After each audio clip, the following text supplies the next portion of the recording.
kita akan lanjutkan teman-teman ya. Parameter lain yang tidak kalah penting dalam pengamatan teleskop ya. Ada yang namanya daya kumpul radiasi atau light gathering power. Nah, ini yang kemarin banyak teman-teman dapatkan di soal ya, atau di soal latihan kita. Itu saya kasih beberapa soal terkait dengan perbandingan daya kumpul radiasi atau kekuatan dari teleskop ya. Jadi kekuatan teleskop A, teleskop B. Nah, itu kita bandingkan seberapa kuat perbandingan kekuatannya. Nah, ini nanti kita kenal istilah tersebut dengan istilah daya kumpul radiasi atau light gathering power. Nah, light gathering power itu apa sih konsepnya? Bagaimana sih Kak? Nah, ini. Jadi light gathering power itu seberapa kuat atau seberapa banyak cahaya itu bisa dikumpulkan pada rentang waktu yang sama ya. Jadi dalam rentang waktu yang sama, misalnya kita punya teleskop A dan teleskop B, masing-masing punya diameter yang berbeda. Nah, itu perbandingan banyaknya cahaya yang bisa diterima oleh teleskop A dan teleskop B itu seberapa besar. Nah, itu namanya light gathering power atau daya kumpul radiasi. Bentar.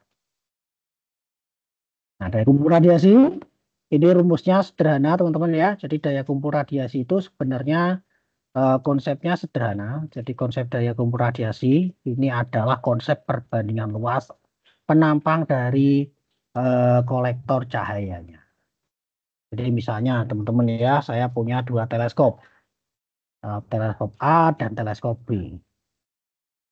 Dikatakan adalah teleskop A, ini teleskop B, ini adalah kolektornya. Dalam hal ini adalah objektifnya teman-teman ya.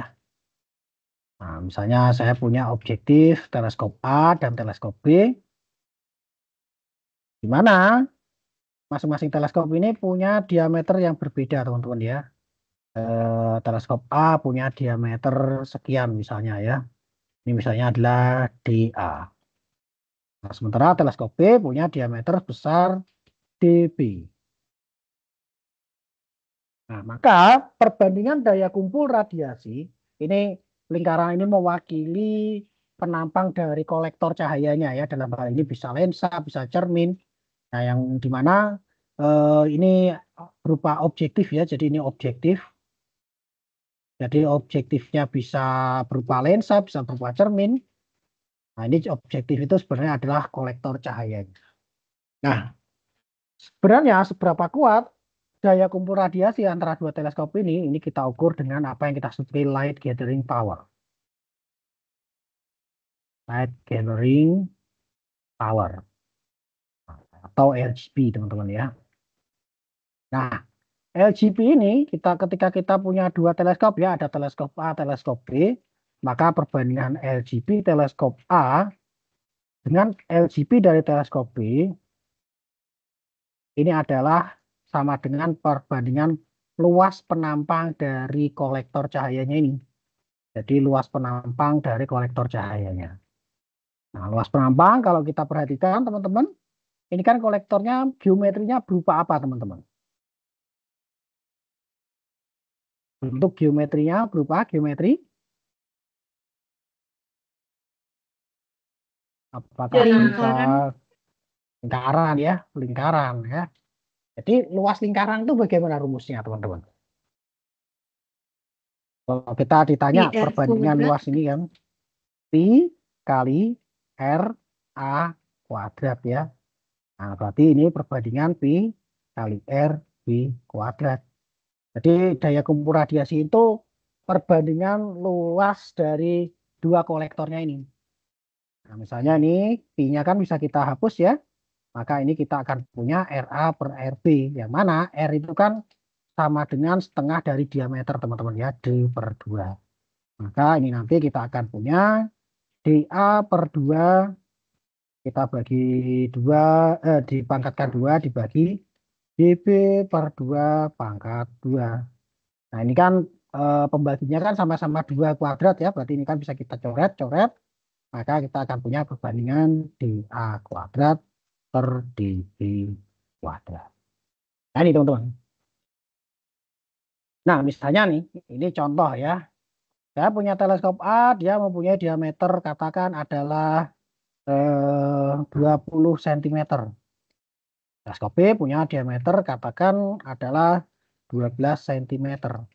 Maka perbandingan luas penampangnya yang tidak lain tak bukan adalah perbandingan dari light gathering power teleskop A bagi dengan light gathering power dari teleskop B ini adalah 20 kuadrat banding dengan 12 kuadrat. Tak lain tak bukan nanti kalau kita keluarkan ini kan jadi 20 per 12 ya. Ini kalau kita bandingkan, ini kita bagi 4, kita punya 5, ini kita bagi 4, kita punya 3 ya. Jadi 5 per 3 kuadrat. Atau 25 per 9. Ya, jadi perbandingannya adalah berapa nih? 25 per 9. Nilai paling dekat itu 25 per 9 itu 7 per 9 ya. Atau 2,77 kali lipat ya. Jadi teleskop A light gathering power teleskop A itu sama dengan 2,77 kali light gathering power teleskop B. Oke, sampai di sini ada pertanyaan dulu teman-teman. Misi Pak, mau izin bertanya. Ya, silakan Zara. Berarti luas light gathering powernya berbanding lurus sama luas ini Pak, diameternya Pak. Ya, betul, luas penampang dari kolektornya ya. Terima Jadi kasih semakin Pak. besar kolektornya, itu daya kumpul radiasinya semakin besar, teman-teman. Makanya beberapa teleskop itu didesain dengan diameter yang super besar. Contoh, kalau kita perhatikan ya, kita cari, teman-teman bisa cari di Google. Misalnya kita lihat spesifikasi dari teleskop Hubble, Hubble Space Telescope. Nah, ini Hubble Space Telescope atau HST, ini spesifikasinya berapa sih? Specification atau diameter. Nah, ya Hubble Space Telescope ini diameternya 2,4 meter. Gede banget ya. Gede banget. Nah, namun ada yang lebih besar lagi dari diameter Hubble Space Telescope. Ini adalah teleskop yang sekarang diklaim sebagai teleskop paling canggih yang pernah dibuat oleh manusia, ya. Ini adalah James Webb Telescope, yang mana dia mempunyai diameter sebesar 6,5 meter. Tujuannya apa? Tujuannya kenapa kok kita perbesar nih James Webb Telescope? Kita kan udah punya apa namanya, NASA kan sudah punya Hubble Space Telescope. Kenapa kok mereka bikin James Webb Telescope yang digadang-gadang ini menghabiskan biaya yang tidak sedikit, teman-teman ya.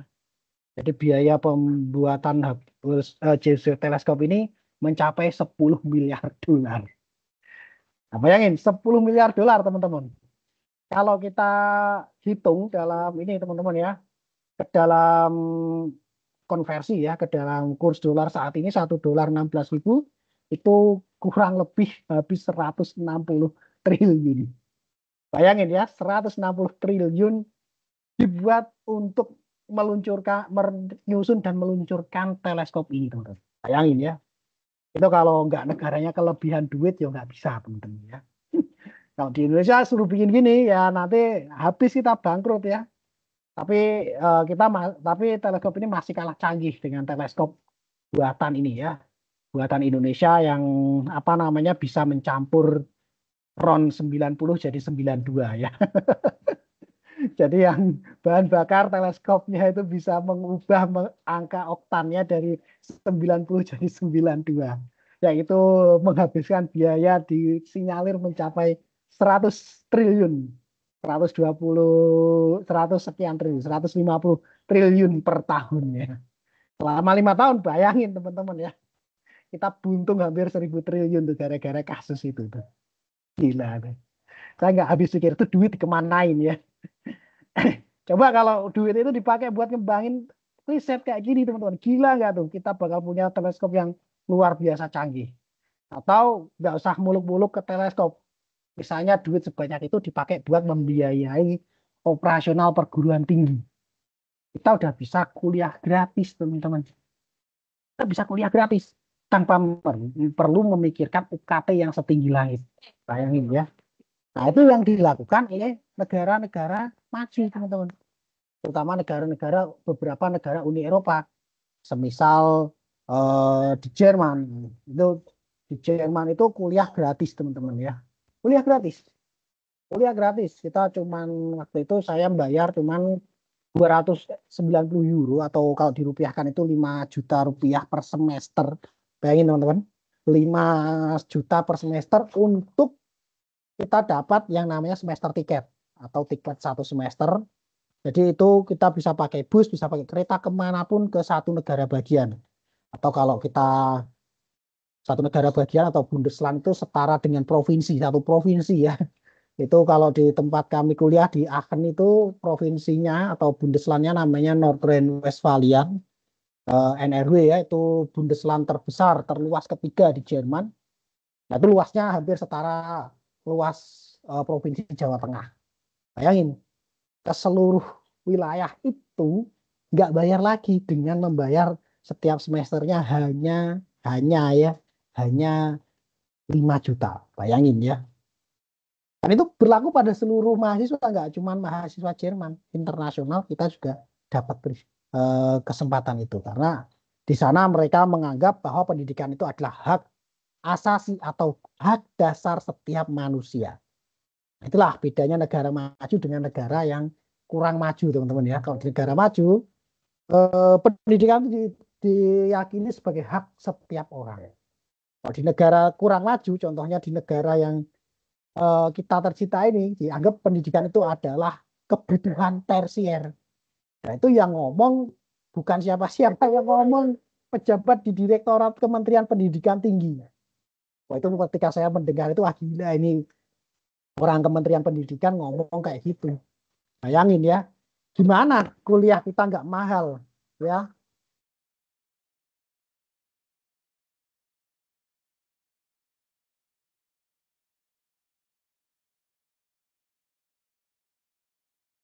Bayangin teman-teman ya, kalau seandainya duit itu dipakai buat membiayai perguruan tinggi, kita udah nggak perlu bingung-bingung mikir.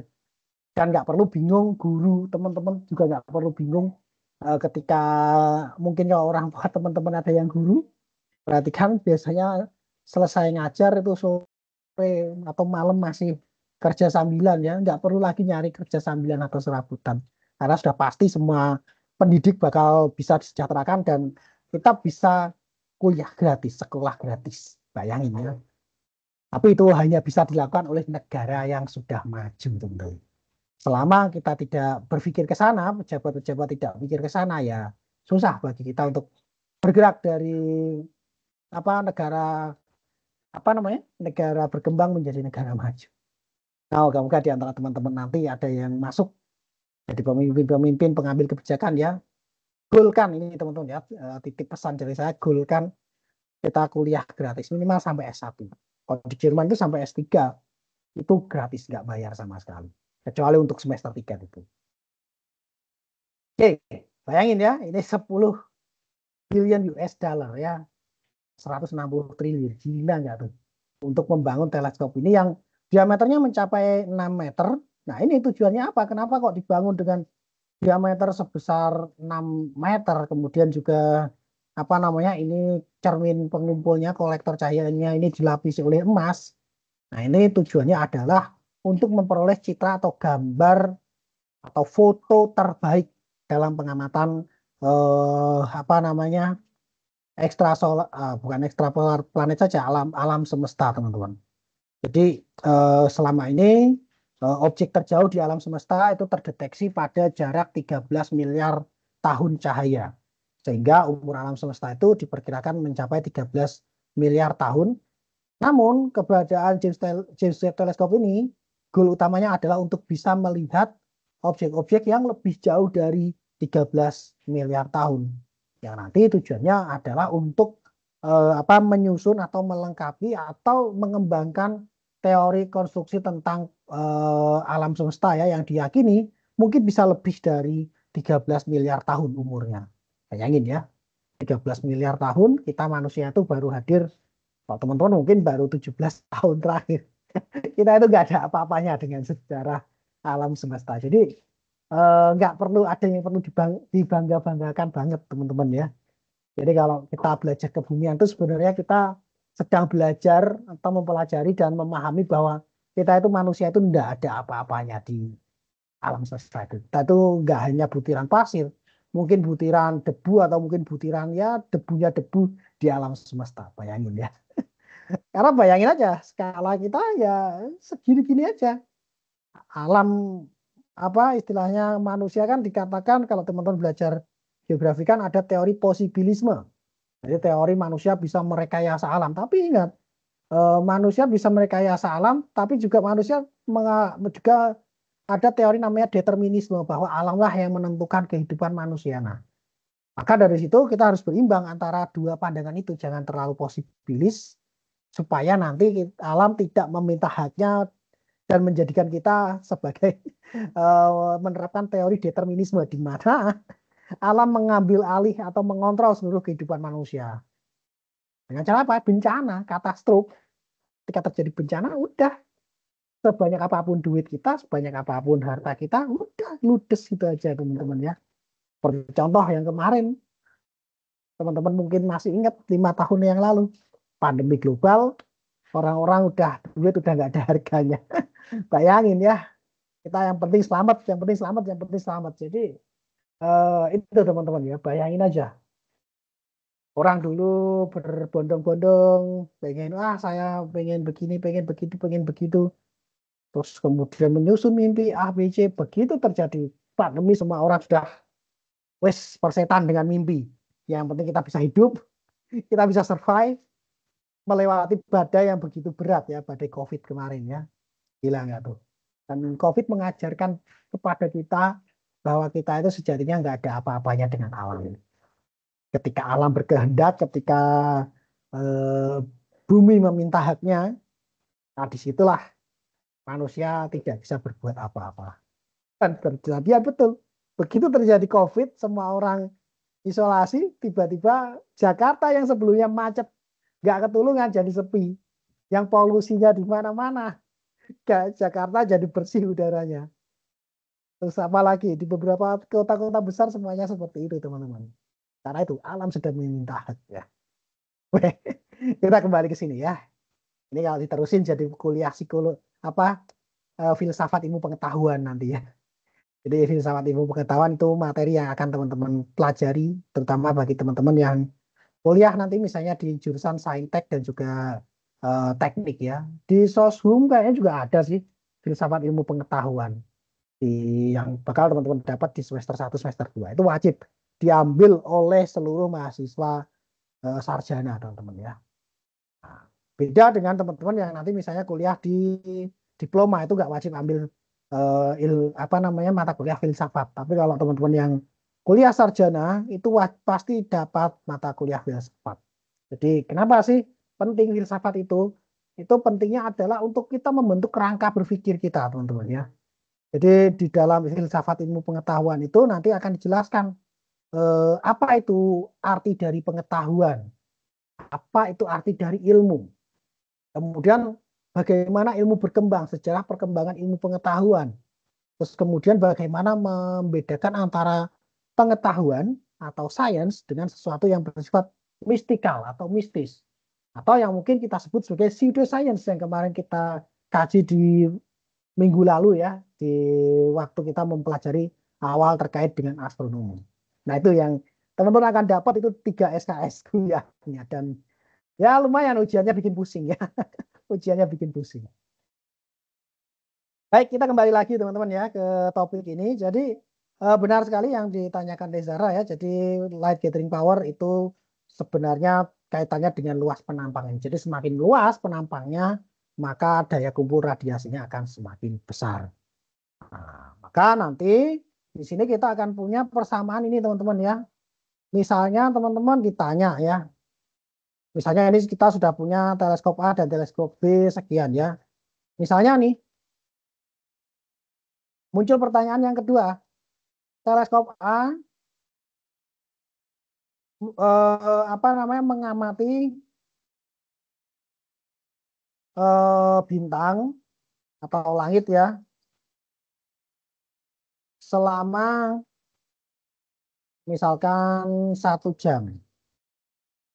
Nah, berapa waktu yang dibutuhkan? Waktu yang dibutuhkan oleh teleskop B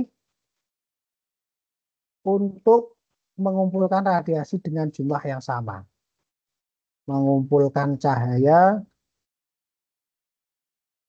dengan jumlah yang sama. Nah, ini nanti akan ada namanya konsep working hours ya, waktu kerja. Waktu kerja teman-teman ya. Jadi waktu kerja ini nanti ini akan sebanding dengan ini teman-teman ya. Jadi waktu kerja itu nanti sebanding dengan kekuatan nih. Misalnya ini mirip juga yang teman-teman nanti pelajari di matematika ya. Misalnya apa namanya? Ada dua tukang, si A sama si B. Tukang A mampu menyelesaikan pekerjaan dengan kecepatan sekian. Tukang B kecepatannya sekian. Nah, jika tukang A ini bisa mengerjakan apa namanya suatu proyek selama sekian hari, maka tukang B ini butuh waktu berapa hari? Nah, kan gitu. Jadi sama. Jadi misalnya teleskop A punya daya kumpul radiasi 2,77 kali teleskop B. Pertanyaannya, ketika teleskop A ini mengumpulkan energi selama 1 jam, maka teleskop B ini butuh waktu berapa jam untuk mengumpulkan jumlah radiasi yang sama. Maka di sini kita akan punya persamaan light gathering power dari A ini kita kali dengan waktu kerjanya si A ini teleskop A sama dengan light gathering power teleskop B dikali dengan waktu kerja teleskop B. Nah, ini teman-teman ya. Ini perlu teman-teman catat di sini. Nah, maka di sini nanti kita punya ya light gathering power teleskop A ini tak lain tak bukan adalah 2,77 LGB ya. Kita masukin aja ke sini ya. 2,77 LGB dikali waktu pengamatannya 1 jam itu sama dengan LGB teleskop B dikali dengan waktu kerja dari teleskop B. Nah, di sini kita akan dapatkan LGB-nya bisa kita coret ya, LGB teleskop B. Nah, kita akan bisa dapatkan waktu yang dibutuhkan oleh teleskop B untuk mendapatkan jumlah radiasi yang sama dengan teleskop A mengamati selama 1 jam itu adalah 2,77 jam.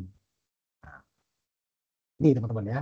Karena teleskop A punya daya kumpul radiasi 2,77 kali teleskop B, maka dia akan mengumpulkan cahaya 2,77 kali lebih banyak dalam waktu yang sama.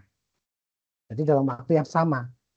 Jadi ketika kita konversi, misalnya jumlah waktunya kita bedakan, tapi jumlah cahayanya kita samakan, artinya dia akan mendapatkan membutuhkan waktu 2,77 kali lebih cepat dari teleskop yang lebih lemah.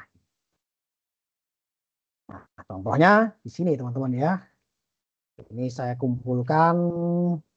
Nah, ini soal nomor ini teman-teman ya. Ini soal pelatnas teman-teman ya. Ini soal pelatnas. Ini saya lupa di pelatnas tahun berapa. Ini tidak saya cantumkan angka tahunnya. Tapi di sini contoh ya teleskop. Sebuah teleskop memiliki diameter lensa sebesar sekian ya. Lensanya sekian. Ini diameter. Katakan teleskop A. Kemudian panjang fokusnya. Ini fokus dari teleskop A ya. Ini fokusnya 880 mm. Digunakan untuk pemotretan bintang dengan waktu expose selama 1 jam. Ini adalah P dari teleskop A. Nah, pertanyaannya, berapa lama waktu yang diperlukan oleh teleskop lain dengan fokal rasio F per 5,6? Ini kita nggak tahu ya fokusnya berapa, ininya berapa, tapi di sini FA ini anggap aja kita asumsikan panjang fokusnya sama teman-teman ya. Jadi vokal rasionya seandainya ini sama ya jumlah ininya, maka kita akan dapatkan F per D itu sama dengan 5,6. Fokusnya adalah misalnya untuk teleskop B ya, teleskop B fokusnya adalah 880 mm dibagi dengan diameter sama dengan 5,6 atau diameternya sama dengan 880 mm dibagi 5,6. Maka diameternya jadi dapat berapa teman-teman? 880 bagi 5,6. Jadi dapat berapa milimeter nih? Diameter dari teleskop B ini. Nah, 5,6. 880 bagi 5,6 berapa teman-teman? Boleh bantu untuk menghitungkan? Karena saya lagi tidak pegang kalkulator ya. 157,14. 157,14 milimeter. Nah, ini adalah apa namanya? Ini ya. Nah, dengan persamaan ini tadi kan ada LGB teleskop A dikali TA sama dengan LGB teleskop B kali TB. Ini kan kalau kita rumuskan, kita tuker ruas ya, kita tuker aja ini. Misalnya LGB teleskop A ini kita pindah ke sini. Jadi bagi LGB teleskop B ini kan sama dengan TB per TA kan gini teman-teman ya. Nah, maka di sini nanti di sini kita punya TA sekian ya. Nah, ini kan kita diminta untuk mencari nilai TB-nya teman-teman ya. Jadi LGB teleskop A bagi LGB teleskop B itu sama dengan TB per TA. Atau LGB teleskop A bagi dengan LGB teleskop B dikali TA sama dengan adalah TB. Nah, kalau kita masukkan ke sini ya, teleskop A, ini kan berarti perbandingan diameter teman-teman ya. Jadi kita taruh ke atas ini ya. Berarti perbandingan diameter A 80 kuadrat dibagi dengan 157,14 kuadrat. Nah, ini dikali 1 jam ya. Nah, 1 jam ini kan 60 menit ya. Jadi ini langsung saja karena satuan yang diminta adalah 60 menit. Berarti bagi kali 60 menit ya. Jadi berapa menit teman-teman? 80 kuadrat dibagi dengan 157,14 kuadrat. Ini. Jadi kali 60 menit. Jadi berapa menit hasilnya teman-teman?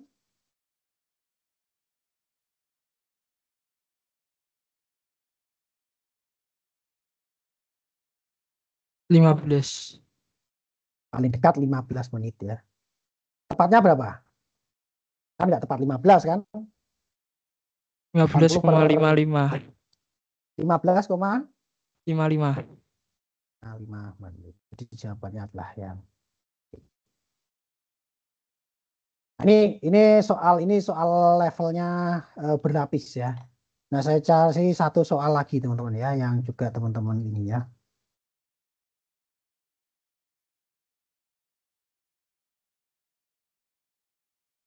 Nah, satu soal lagi. Nah, ini soal yang pernah saya keluarkan di tryout ya, tapi saya lupa ini di tryout berapa ya. Kalau tryout kemarin nggak saya keluarin. Nggak saya keluarin. Contoh lagi ya, sebuah teleskop dengan diameter 0,76 meter, berarti ini adalah diameter teleskop A, mengumpulkan sejumlah cahaya sebesar selama 1 jam. Ini berarti TA ya teman-teman ya. Nah, kemudian berapa waktu yang dibutuhkan oleh teleskop kedua ya, ini yang mempunyai diameter 4,5 meter, berarti ini adalah diameter teleskop B.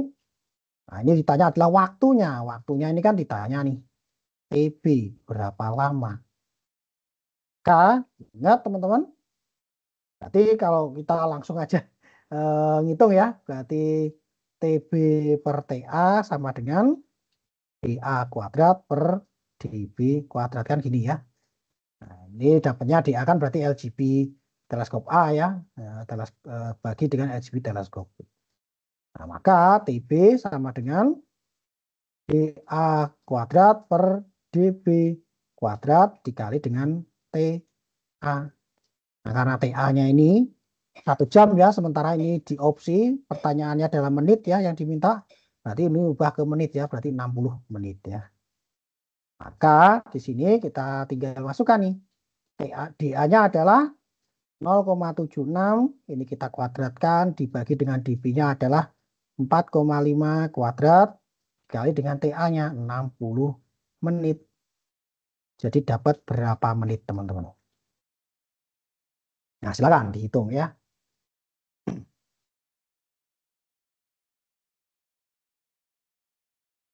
Menit yang akan kita dapatkan.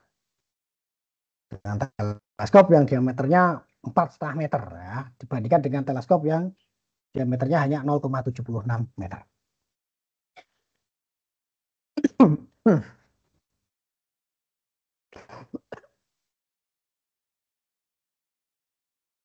1,7. 1,7 menit ya, 1,7 menit. Nah, ketemu deh jawabannya. Gampang ya? Nah, nanti sisanya monggo teman-teman gunakan untuk berlatih lebih jauh ya, untuk materi terkait dengan light gathering power ini. Nah, terus ini juga gampang ya, kamu punya 2 teleskop diameter sekian dan sekian menggunakan untuk mengamati sebuah bintang. Maka dalam keadaan fokus lebih terang yang mana kan gitu ya. Dalam keadaan fokus artinya cahayanya terfokus ya. Kita bisa melihat image-nya dengan clear, kira-kira lebih terang dengan diameter 5 atau diameter 10 teman-teman. Nah, ini kan konsep light gathering power tadi kan. Jadi dia punya 2 teleskop. Teleskop pertama diameternya 5. Teleskop kedua diameternya adalah 10 cm. Nah, kira-kira lebih terang menggunakan teleskop yang pertama, ini diameter yang di A atau pakai yang di B, teman-teman. Tapi light gathering power-nya lebih besar yang mana? DB. DB. Maka dia akan lebih terang di teleskop yang B. Karena dia punya daya kumpul radiasi yang lebih besar. Maka ya teman-teman, coba perhatikan. Ini perbandingan daya kumpul radiasi ini juga menentukan tingkat terang suatu objek teman-teman ya. Semakin besar bukaan atau diameter dari suatu teleskop, dia akan semakin terang pula image yang kita dapatkan.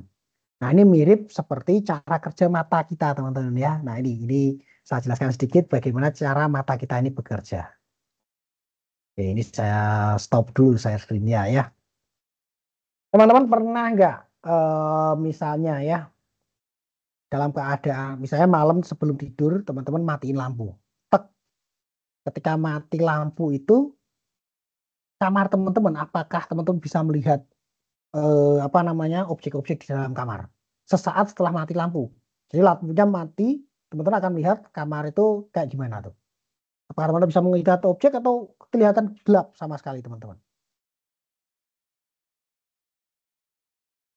Saya nih, teman-teman, tek, mau tidur ya, matiin lampu, tek, dan tidak ada sumber cahaya lain. Atau kalaupun ada sumber cahayanya dikit ya, dikit aja. Nah, teman-teman akan melihat kamar itu kan dalam keadaan gelap, teman-teman ya. Nah, kamar dalam keadaan gelap. Kemudian beberapa saat kemudian, teman-teman akan mulai bisa melihat objek-objek yang tampak redup, kayak samar-samar gitu kan dengan mata. Nah, itu kenapa kira-kira kok bisa begitu?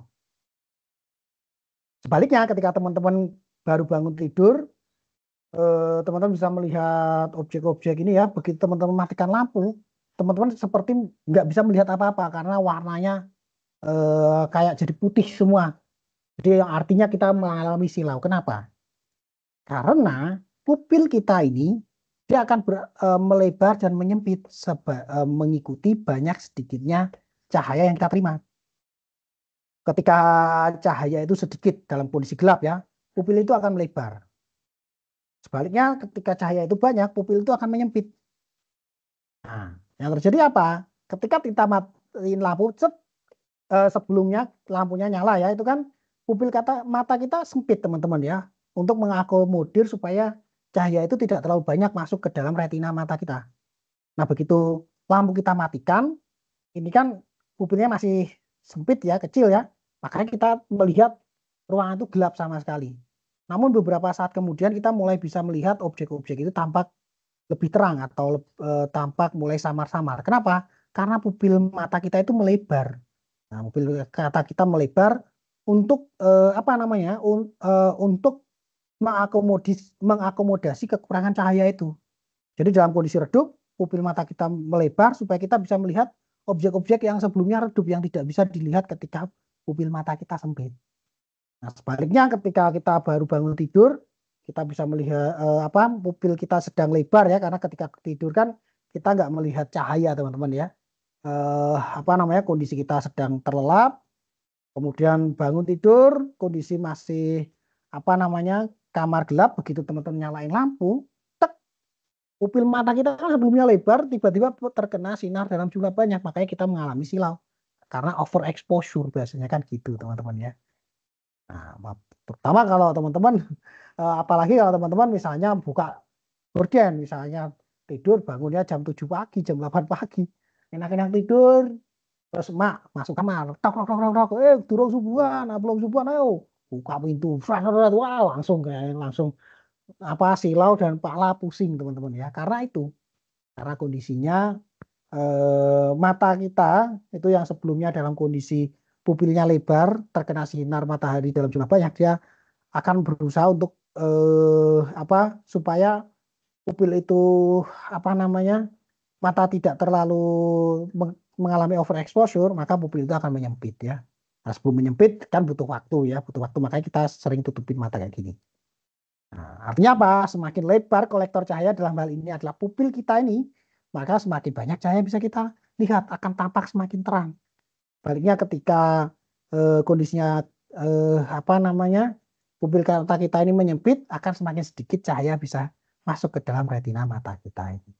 Nah, itu juga sama. Teleskop kalau makin gede diameternya, semakin banyak cahaya yang bisa ditangkap. Sebaliknya kalau semakin kecil, cahaya makin sedikit. Makanya biasanya pada pengamatan bintang itu ya paling bagus itu kalau kita menggunakan teleskop tipe reflektor teman-teman ya, dibandingkan dengan tipe refraktor. Namun kalau kita ngamatin matahari, sebaiknya kita pakai yang tipe refraktor. Kenapa? Reflektor itu kan kolektornya lebar teman-teman ya, kolektornya diameternya gede itu yang reflektor ya. Jadi kita gunakan untuk ngamatin bintang-bintang yang redup, itu bagus. Tapi kalau kita menggunakan reflektor itu kita arahkan ke matahari, yang ada adalah kita sama aja dengan nyiksa teleskop teman-teman ya. Jadi mendapatkan sinar, fokuskan, nah itu nanti kolektornya meleleh teman-teman ya.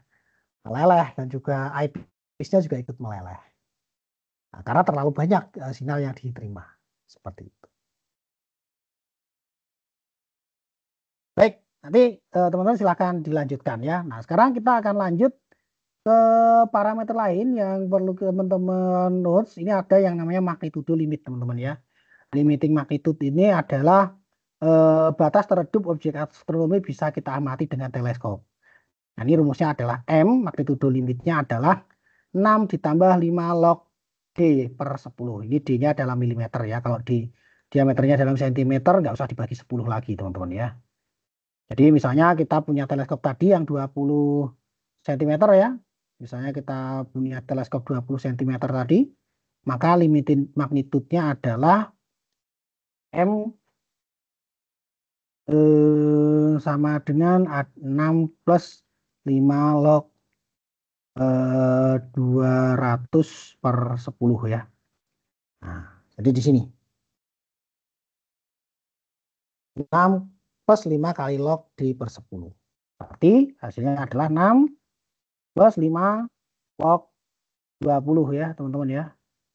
Jadi hasilnya berapa ini? 6 ditambah 5 plus log 20. 5 kali log 20. Log 20 itu 1, berapa ya? Saya.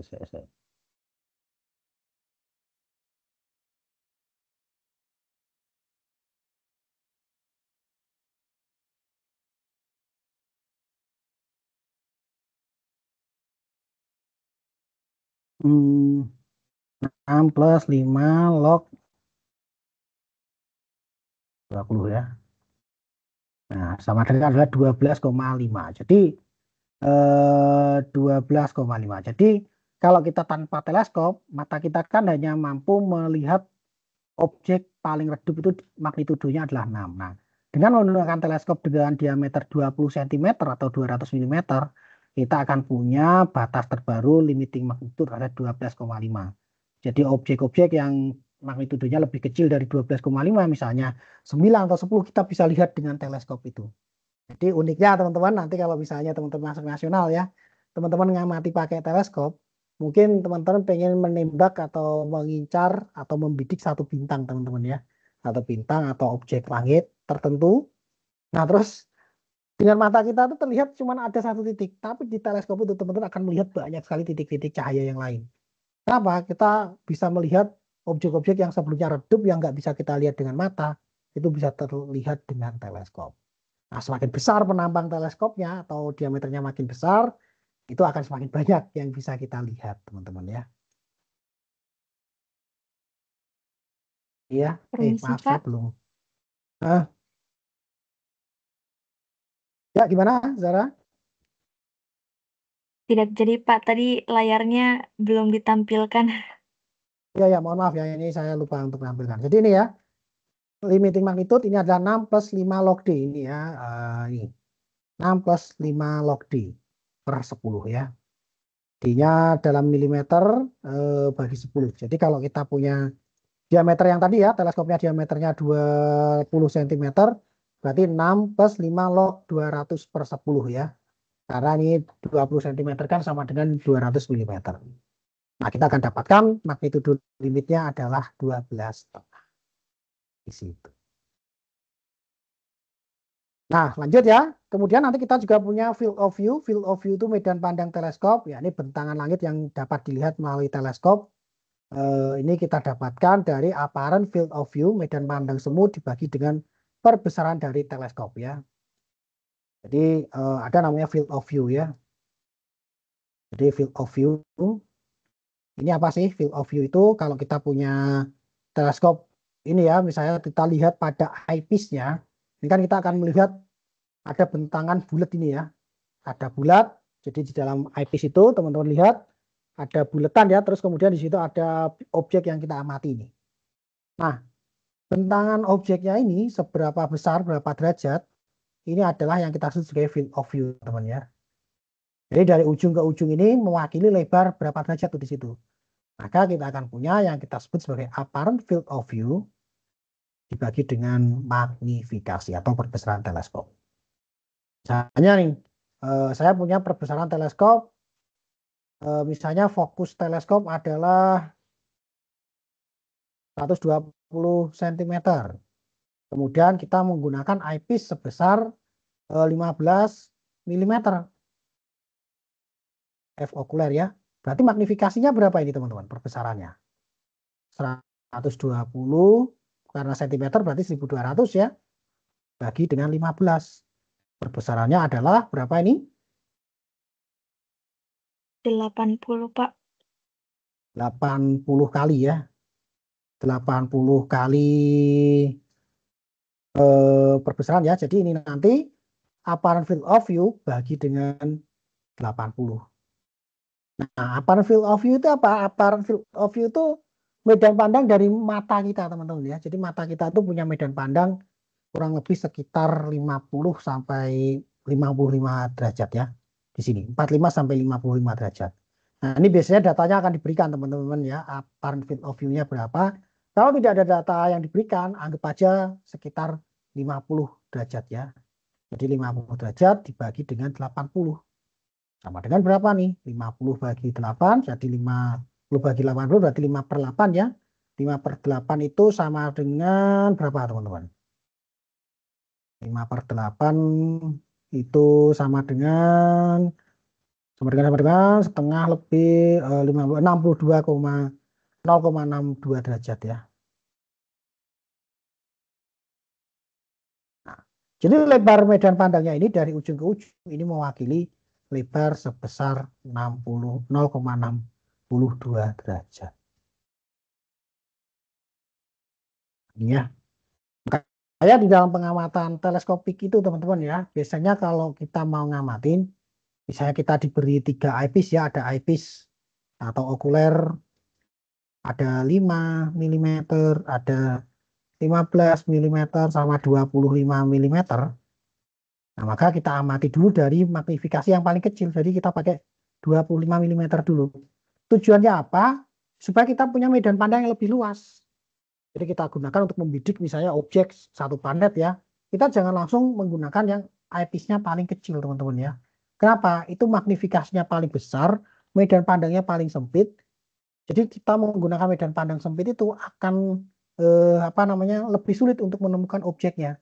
Jadi ibaratnya teman-teman, kenapa begitu? Karena semakin medan pandangnya semakin kecil, artinya kita zoom ya. Ketika kita zoom pakai magnifikasi yang lebih besar, itu kan akan mempersempit medan pandang teman-teman ya. Nah itu kalau teman-teman geser dikit teleskopnya, itu objeknya udah hilang dari pandangan teman-teman ya, dari medan pandang. Makanya biasanya kita gunakan magnifikasi yang paling kecil dulu. Terus objeknya ketika sudah fokus di tengah dari medan pandang teleskop ini ya, baru kita ganti dengan eyepiece yang lebih besar supaya dia punya gambar yang lebih jelas seperti itu. Lanjut ya, kemudian ada lagi skala plat. Skala plat ini kemarin keluar di OSP ya, 2024 ini keluar. Jadi hubungan bayangan dan juga besar citra pada teleskop ya, ini satuannya dalam detik busur per milimeter ya. Jadi ini nanti rumusnya adalah 2065 detik busur dibagi fokus objektif dari teleskop dalam milimeter teman-teman ya. Ini keluar di WSK kalau nggak salah 2024 atau nggak 2022. Tapi ini cuma keluar satu soal aja. Nah yang penting lagi ini adalah pupil exit teman-teman ya. Pupil exit itu adalah diameter berkas cahaya yang keluar dari eyepiece teman-teman ya. Jadi diameter berkas cahaya itu adalah ini ya, fokus dari eyepiece dibagi vokal rasionya. Vokal rasio. Jadi kalau kita punya fokus eyepiece 5 mm, vokal rasionya adalah 6, ya berarti 5/6 mm ya. Itu diameter berkas cahayanya. Kecil sekali. Nah, tapi kalau kita punya teleskop dengan kita gunakan eyepiece yang 25 mm, kemudian vokal rasionya adalah 6, berarti 25/6. Jadi berapa tuh? 4, sekian ya milimeter. Jadi cukup besar diameter dari pupil exitnya. Nah ini mengapa? Ini nanti kalau teman-teman punya teleskop ya, punya beberapa eyepiece. Jadi Celestron teleskop ya, ini contohnya dari di merek Celestron. Teman-teman akan melihat semakin besar satu eyepiece ya, atau fokus dari eyepiece, ini katakan 20 mm ya, ini makin lebar ya teman-teman ya. Ini makin lebar lensanya ini. Nah, ini juga sama. Kalau makin kecil dia makin kecil nih. Eyepiece-nya ini celahnya makin kecil. Kenapa? Karena ini diameter berkas cahaya yang keluar ini juga akan semakin kecil. Makanya ini yang kita sebut sebagai pupil exit itu lebar dari ini teman-teman ya. Nah, lebar yang nanti akan keluar di bidang teleskop ini. Nah, misalnya kita punya pupil exit, ini misalnya lebarnya adalah berapa nih 1 cm di pupil exitnya ternyata nilainya adalah 5 mm, berarti lebarnya hanya 5 mm di sini cahaya berkas yang keluar nanti. Jadi ini yang kita sebut sebagai pupil exit atau pupil keluaran. Nah, terakhir teman-teman ya, ini adalah parameter yang nanti kita sebut sebagai daya pisah. Nah, ini sering sekali dibahas teman-teman ya. Daya pisah atau resolving power, atau bahasa lainnya ini kita sebut sebagai resolusi teman-teman ya. Jadi resolusi atau resolving power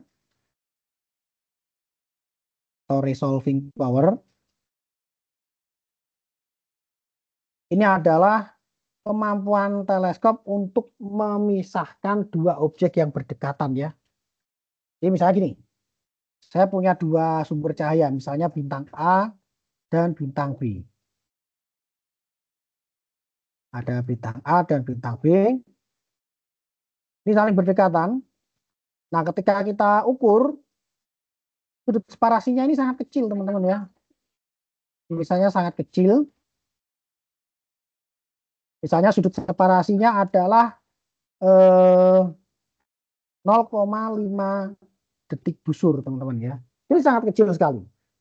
Jadi kalau dalam jarak tertentu, dengan diameter sudut yang sekecil ini, bukan diameter apa, jarak separasi yang sekecil ini, 0,5 detik busur, itu dua objek ini, dia tidak akan tampak sebagai dua sumber cahaya yang terpisah. Dia hanya akan tampak sebagai satu titik sumber cahaya. Nah ini ya. Kenapa? Karena ya ini saking dekatnya ini. Ini mirip seperti kalau teman-teman misalnya naik kendaraan, terus kemudian di hadapan teman-teman itu ada mobil naik tol ya. Terus mobilnya itu jaraknya masih katakan sekitar 2 km. Teman-teman akan melihat lampu mobil itu hanya sebagai satu titik sumber cahaya kan teman-teman ya. Tapi ketika ini mendekat, maka dia akan tampak terpisah teman-teman. Kenapa? Karena semakin dekat, misalnya ini kita amati di sini, di dua titik ini, yang lebih dekat ya, ini kan jarak sudutnya akan jadi lebih besar. Jadi tampak lebih besar sehingga ini kita lama-lama bisa kita pisahkan sumber cahaya ini. Nah, mata kita teman-teman ya, jadi mata kita ini dia punya daya pisah sebesar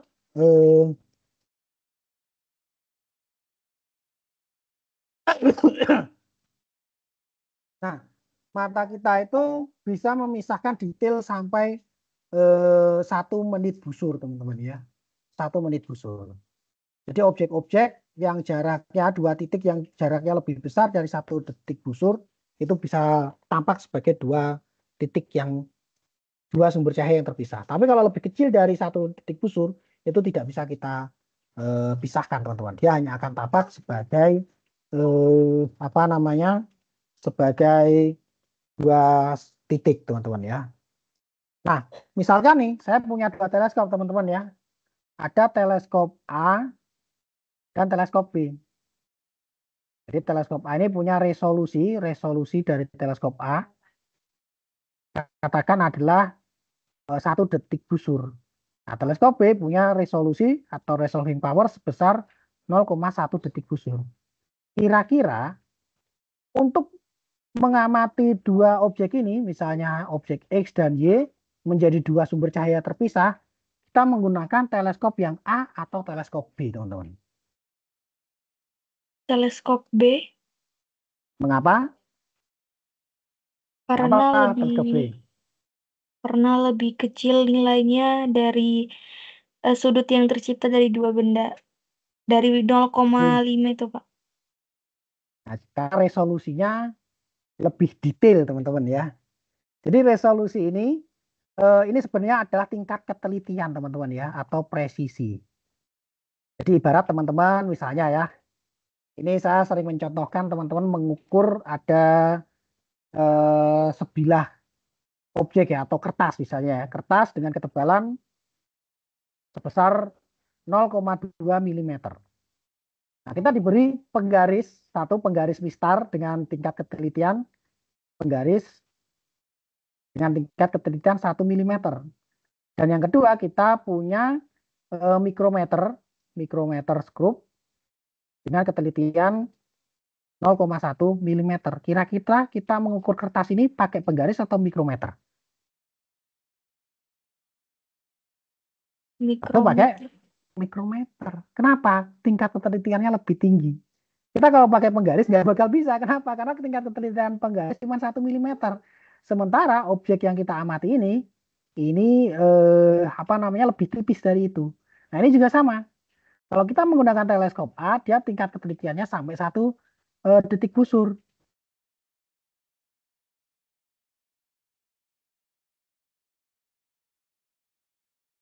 Nah, jadi lebih kecil lagi. Jadi nggak bakal bisa tampak sebagai dua sumber cahaya. Maka untuk bisa melihat ini, kita menggunakan teleskop dengan resolusi yang B nih, 0,1 detik busur. Karena disinilah kita bisa melihat dia sebagai dua sumber cahaya. Nah, yang perlu kita note teman-teman ya, nilai resolusi itu kalau semakin kecil artinya dia resolusinya semakin kuat. Nah, sementara kalau resolusinya makin besar nilainya, atau resolving powernya makin besar, dia semakin lemah teman-teman ya. Jadi hati-hati, semakin besar nilai resolusinya, justru dia akan semakin lemah.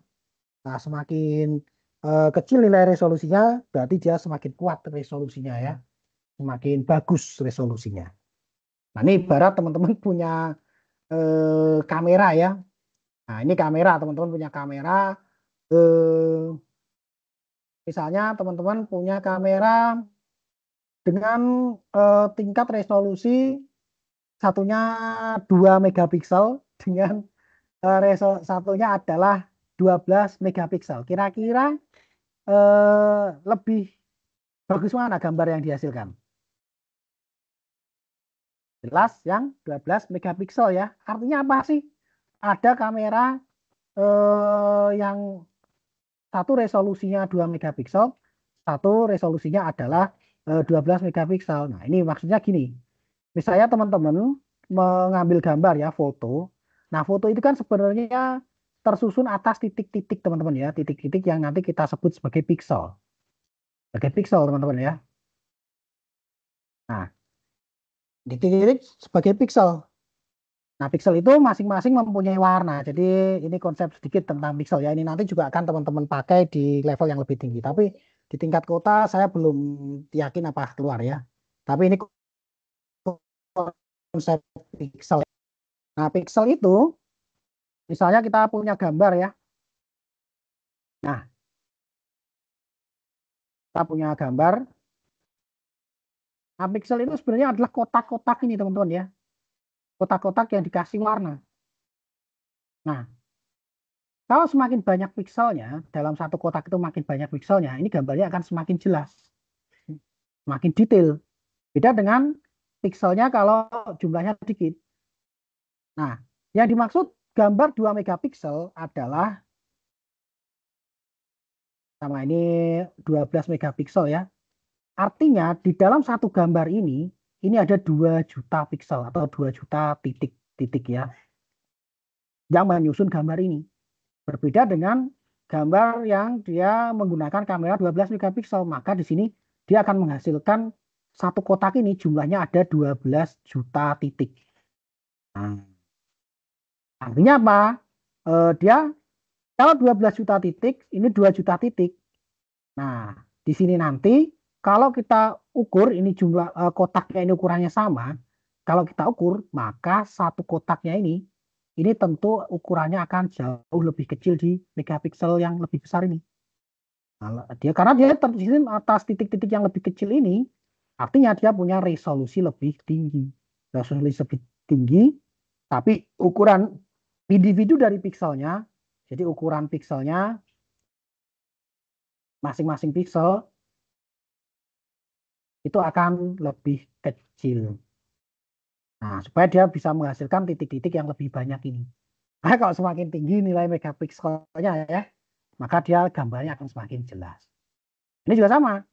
Kalau resolving powernya ini lebih kecil, maka dia akan bisa menghasilkan gambar atau citra dari objek itu tampak lebih jelas. Kemudian sumber yang awalnya ini sebagai 2 titik cahaya itu bisa tampak terbit. Sampai di sini ada pertanyaan dulu teman-teman terkait dengan konsep resolusi atau resolving power. Kita belum ke rumus nih, ini konsepnya dulu teman-teman ya, konsep resolving power atau resolusi teman-teman ya. Kita belum ke kita belum ke sini ya, belum ke rumus. Rumusnya gampang, tapi yang penting teman-teman paham dulu tentang konsep resolusi ya. Jadi kalau resolusi itu angkanya semakin kecil, artinya dia semakin kuat atau semakin detail gambar yang dihasilkan. Nah, sementara kalau dia resolusinya angkanya lebih besar atau resolving powernya itu lebih besar, maka dia akan lebih lemah. Nah, resolving power sendiri ini kita rumuskan dengan rumusan ini teman-teman ya. Alfa dalam radian itu sama dengan 1,22 lambda per D. Artinya apa sih? Alfa ini adalah daya pisah ya. Ini dalam radian sama dengan 1,22 lambda per D. Nah, gini. Jadi kalau kita punya teleskop dengan diameter 20 cm. Nah, 20 cm ya. Teleskop diameternya 20 cm.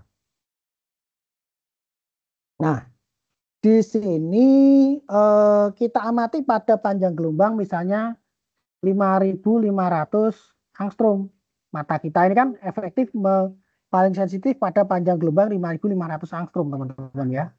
Maka daya pisahnya adalah alfa sama dengan 1,22 lambda per D. Nah, lambda per D-nya ini harus dalam satuan yang sama, teman-teman. Satuannya harus sama. Nah, kalau ini kita pakai sentimeter semua, angstrom semua, teman-teman. Nah, lebih enak ini kita pakai sentimeter ya. Berarti lambda bawahnya ini D-nya 20 cm. Lambdanya ini 5.500 angstrom. Ini kita ubah ke sentimeter. 1 angstrom itu sama dengan 10 pangkat minus 8 cm. Berarti ini kita kali dengan 10 pangkat minus 8 cm. Maka kita akan punya nilai resolusi besarnya berapa, teman-teman? 1,22 kali 5,5 kali 10 pangkat min 5 dibagi dengan 20, teman-teman ya. Nah, ini satuannya dalam radian. Di 1,22 kali 5,5 kali 10 pangkat min 5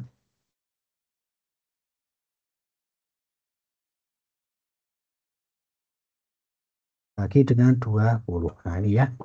Jadi resolusinya adalah 3,355 kali 10 pangkat minus 6 radian. 3,55 kali 10 pangkat minus 6 radian.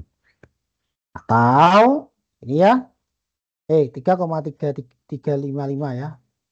Kali 10 pangkat minus 5 radian. Atau kalau kita ubah ke detik busur, ini berapa detik busur? Nah, radian ke detik busur itu kita kali dengan 206265, teman-teman ya. Jadi kita kali dengan 206265. Hasilnya adalah 0,69 detik busur. Nah, jadi tingkat ketelitiannya atau resolusinya adalah 0,69 detik busur. Oke, sampai sini ada pertanyaan dulu, teman-teman, terkait dengan resolusi dan perhitungannya.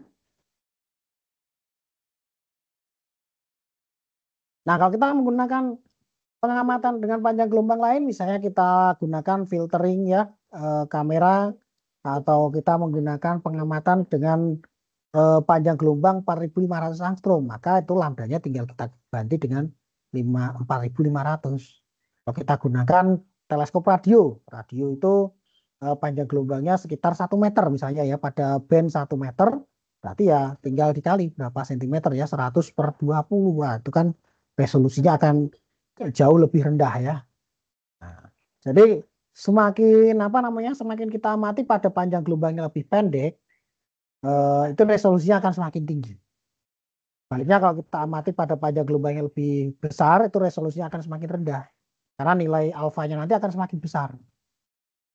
Nah, kemudian kalau kita amati dengan teleskop diameter kecil, maka alfanya akan lebih besar dibandingkan kita amati dengan diameter yang lebih besar.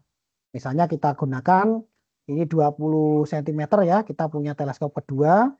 Ini teleskop 1 ya, di 1 teleskop kedua ini diameternya adalah 10 cm. Maka ini nanti alfanya akan bernilai sebesar 1,38 detik busur. Alfanya lebih besar, artinya dia lebih lemah. Jadi untuk bisa mendapatkan gambar atau mendapatkan citra yang lebih jelas, kita butuh diameter yang lebih besar. Untuk bisa mendapatkan resolusi yang lebih kuat, kita juga butuh diameter teleskop yang lebih besar. Jadi keuntungan teleskop yang lebih besar itu, satu, kita akan mendapatkan gambar yang lebih tajam. Yang kedua, ini kita akan mendapatkan gambar yang lebih terang. Jadi kata kuncinya di situ, teman-teman. Oke, sampai di sini ada pertanyaan dulu, teman-teman.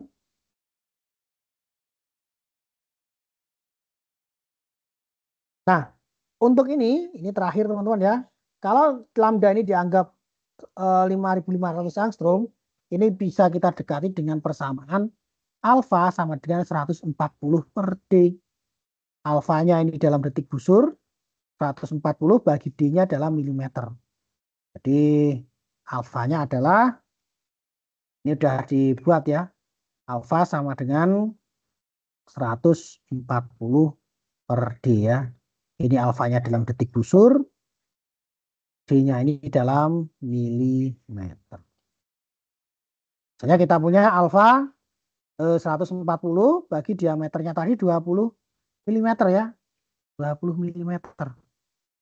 Nah, kita akan dapatkan berapa ini? 14. Nah, 7 ya.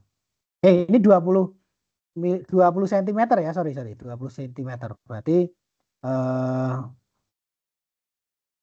200 ya. Nah, ini kan 14 per 7, 20 berarti 0,7 detik. Nah, nilai kan sama kan? Nah, cuma selisih angka ketelitiannya saja, teman-teman. Oke, sampai di sini ada pertanyaan, teman-teman?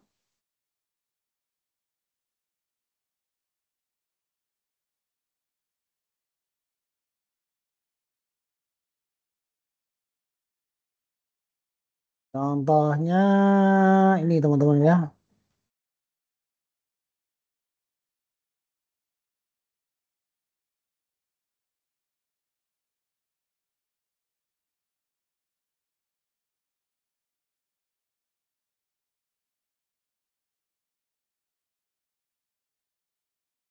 Ini ya, soal nomor 74. Untuk mengamati bintang ganda atau binary star yang jaraknya saling berdekatan, maka sebaiknya kita menggunakan teleskop dengan spesifikasi yang bagaimana, teman-teman? Bintang ganda itu bintang yang secara posisi ya, itu jaraknya berdekatan, sehingga kalau kita lihat dengan mata itu dia hanya tampak sebagai satu sumber cahaya. Contoh yang terkenal itu adalah bintang Sirius. Sirius itu kalau dengan mata kita itu kita hanya bisa melihat dia sebagai satu titik cahaya saja. Ternyata Sirius itu punya saudara, teman-teman ya. Jadi Sirius itu ternyata adalah sistem bintang ganda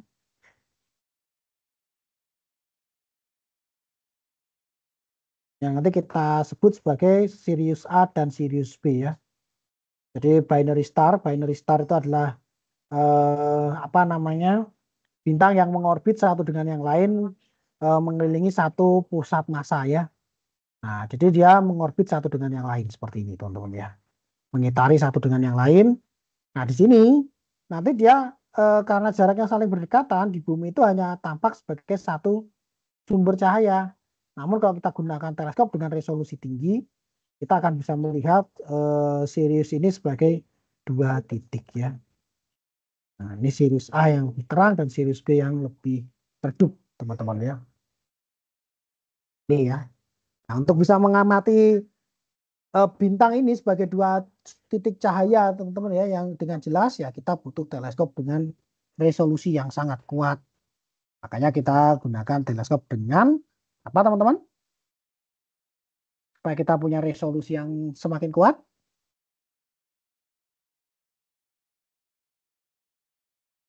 B. Nah, ini ya, B betul ya. Diameter objektif yang lebih besar. Karena kalau diameter objektifnya makin besar, dia akan lebih banyak menangkap atau menerima cahayanya. Nah, di situ gambar akan tampak lebih jelas dan lebih tajam. Oke, satu lagi ya.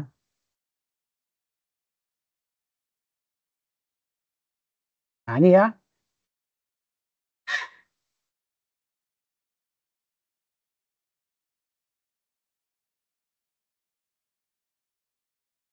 Nebula merupakan objek yang redup dan tidak teramati dengan mata telanjang ya. Kita ingin melihat nebula yang kita nggak bisa lihat dengan mata telanjang.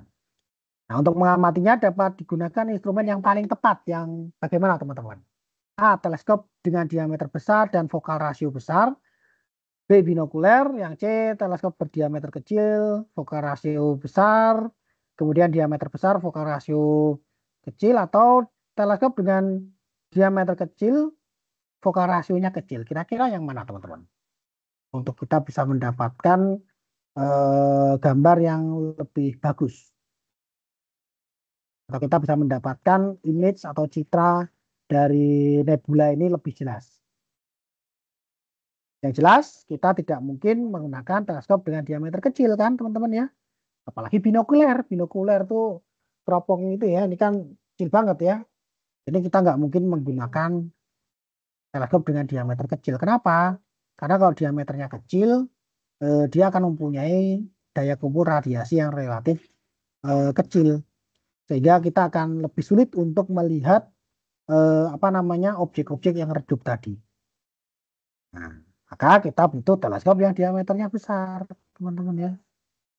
Nah, selain diameter besar, kira-kira fokal rasionya kita butuh yang besar atau yang kecil, teman-teman?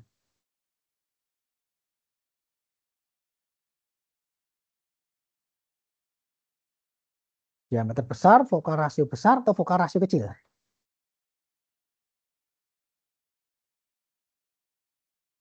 Misalnya nih, kita punya dua teleskop ya, teleskop A dan teleskop B. Masing-masing punya diameter yang sama ya, 20 cm diameternya ya. Diameternya masing-masing adalah 20 cm. Nah, sekarang yang menentukan kan tinggal nilai fokusnya teman-teman ya. Supaya kita bisa melihat objek ini dengan lebih jelas, kita butuh fokus yang lebih besar atau fokus yang lebih kecil teman-teman.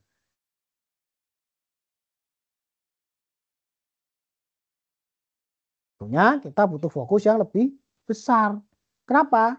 Dengan fokus yang lebih besar teman-teman, kita akan bisa melihat, kita akan memiliki magnifikasi yang lebih besar.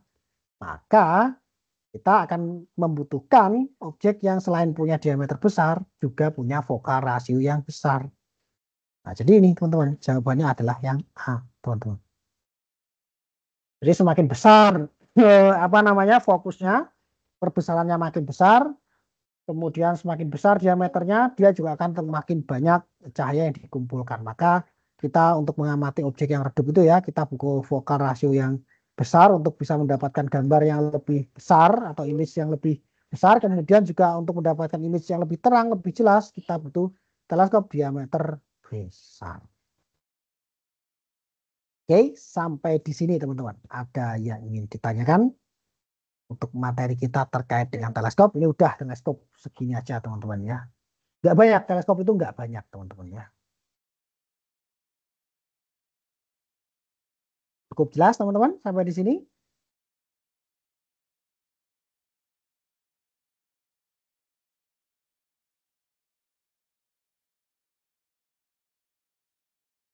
Oke, satu soal terakhir ya. Coba nomor 65 nih teman-teman ya. Faktor yang menentukan ukuran dari citra yang dibentuk oleh teleskop. Kira-kira yang mana nih teman-teman? A. Diameter objektif. B. Panjang fokus objektif atau panjang fokus okuler. Yang C. Diameter okuler atau jenis lensa objektif teleskop. Kira-kira yang menentukan ukuran dari citra yang dibentuk adalah yang mana teman-teman?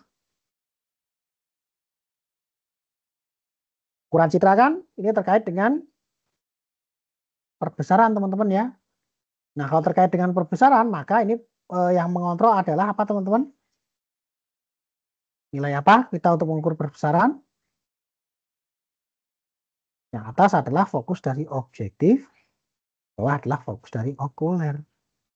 Maka yang menentukan ukuran citra itu adalah fokusnya teman-teman, bukan diameternya. Diameter itu akan berpengaruh pada tingkat terang dan juga ketajaman dari citra. Jadi diameter kita buang, jenis lensa nggak ngaruh. Jadi ini opsinya tinggal mengerucut panjang fokus objektif atau panjang fokus dari okuler. Nah, pertanyaannya teman-teman ya, ketika kita punya sebuah teleskop nih, yang bisa kita ubah-ubah itu fokus dari objektif atau okuler teman-teman. Ketika kita ingin mengubah, oh saya pengen melihat dengan perbesaran sekian nih, saya ingin ubah dengan perbesaran yang lebih besar lagi atau mungkin lebih kecil. Berarti yang bisa kita ubah adalah fokus dari objektif atau okuler. Okuler. Okuler. Kenapa? Karena objektif ini dia permanen, nggak bisa diubah. Jadi dia permanen, nggak bisa diubah. Nah, makanya kalau kita pengen punya perbesaran yang lebih besar, ya kita pakai okuler atau eyepiece yang lebih kecil. Itu teman-teman. Baliknya kalau kita pengen, oke, saya pengen punya medan pandang yang lebih luas nih. Ya udah kita ganti dengan eyepiece yang lebih besar. Karena dengan eyepiece yang lebih besar, kita akan punya citra yang lebih kecil perbesarannya, tapi medan pandangnya lebih luas. Itu ya teman-teman ya. Jadi yang menentukan ini adalah fokus dari okulernya, bukan objektifnya. Karena objektif ini nggak bisa diapa-apain, nggak bisa diubah. Nggak bisa diubah. Sudah sesuai dengan setelan bawaan dari teleskopnya. Tapi kalau okuler itu bisa kita ganti-ganti. Bisa kita ganti-ganti. Bahkan misalnya kalau teman-teman menggunakan eyepiece yang besarnya ini teman-teman ya. Besarnya 5 mm, paling kecil tuh 5 mm. Itu teman-teman misalnya menggunakan teleskop dengan fokus sebesar 1200 mm. Kemudian ini objektif ya. Teman-teman punya eyepiece okuler sebesar 5 mm. Maka di sini teman-teman akan punya magnifikasi sebesar 120/5. Jadi berapa tuh teman-teman? 120/5, 240 kali ya. Bentar. Iya, 240 kali. Nah, teman-teman masih bisa memperbesar lagi eyepiece ini dengan menggunakan apa yang kita sebut sebagai Barlow lens, teman-teman ya. Jadi lensa Barlow. Jadi Barlow lens pada teleskop.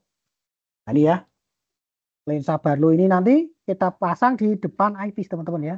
Jadi eyepiece-nya kita pasang di Barlow. Ini tujuannya untuk apa? Untuk menambah perbesaran. Jadi yang ini tergantung perbesarannya berapa ya. Di sini tertulis 3 kali ya. Berarti misalnya kita gunakan eyepiece yang tadi ya, yang 240 kali, kita tambah dengan Barlow lens, lensa Barlow ya, dengan perbesaran 3 kali, ini biasanya sekitar 3 kali ya, maka perbesaran atau magnifikasi yang kita dapat adalah 3 kali 240. Jadi berapa tuh? 240 kali 3, 720 kali. Wow, gede banget teman-teman ya. Nah, tapi konsekuensinya itu semakin besar maka medan pandangnya akan semakin sempit. Jadi teman-teman harus lebih berhati-hati. Jangan sampai teman-teman pakai Barlow lens terus kemudian pakai ini yang kecil terus teman-teman gerakin udah alamat tengah mati nyari objeknya ya. Harus ngereset dari awal lagi. Nyari lagi. Makanya di beberapa ini teman-teman ya instrumen yang canggih itu dikasih tracking teman-teman ya. Jadi di mountingnya itu dikasih alat tracking sehingga kita nggak perlu ngegeser-geser secara manual. Jadi tinggal diaktifkan trackingnya, dah itu nanti akan ngarah sendiri. Tapi konsekuensinya satu, kalau seperti itu harganya nggak bisa murah teman-teman. Ya, teleskop yang dilengkapi tracking itu harganya bisa teleskop biasa normalnya sekitar 4 juta ya harganya ya. Kalau yang masih manual, nah kalau yang dilengkapi tracking itu paling murah sekitar 25 juta. Nah, jadi makanya kalau teman-teman nanti masuk pelatnas, ini hati-hati. Kalau megang teleskop ya hati-hati. Hati-hati banget.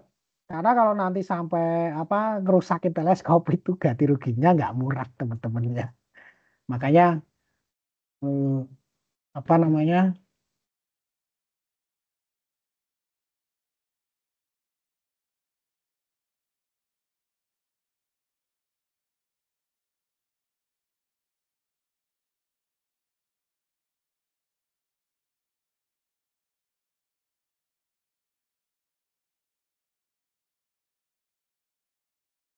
Nah, ini ya, ini baru guys. Oke, itu dulu materi terkait dengan astronomi. Ada pertanyaan dulu teman-teman sebelum kita lanjut? Pak, izin bertanya. Silakan. Hanya ingin mau memastikan, jadi kalau misalnya semakin besar magnifikasinya, maka banyak bintang yang kita lihat di teleskop itu semakin kecil ya, Pak? Kalau makin besar, Karena sebenarnya terbatas. bukan banyak bintangnya ya, tapi medan pandangnya yang makin Beda. kecil. Medan pandangnya. Jadi objek yang diamati itu akan semakin besar juga. Pengamatan juga akan semakin besar. Jadi kita Hmm. ibaratnya kayak kita nge-zoom ya, kita zoom. Hmm. Jadi kalau teman-teman punya kamera, punya HP ya, misalnya nih HP, terus teman-teman ngelihat foto nih. Nah, ini saya kasih contoh aja nih. Ini saya ambil gambar seperti ini ya. Wait. Ini saya contohin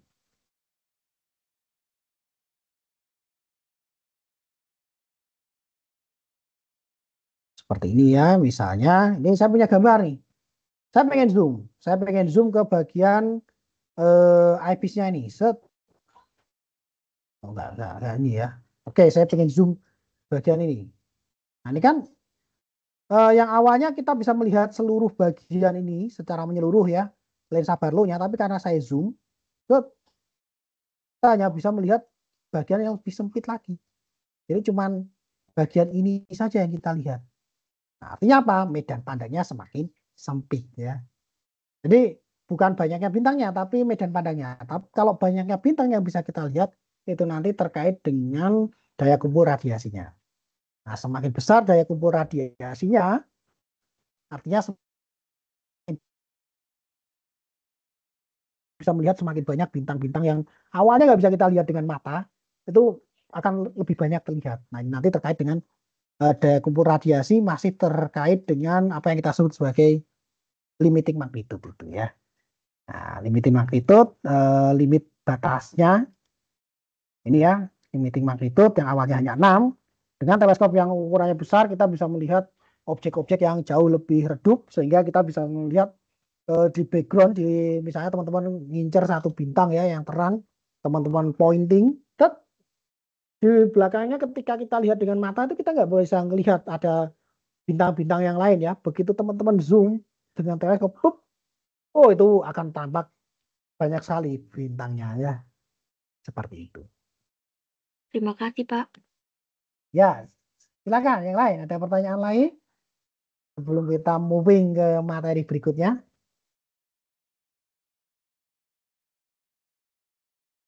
Clear ya teman-teman ya?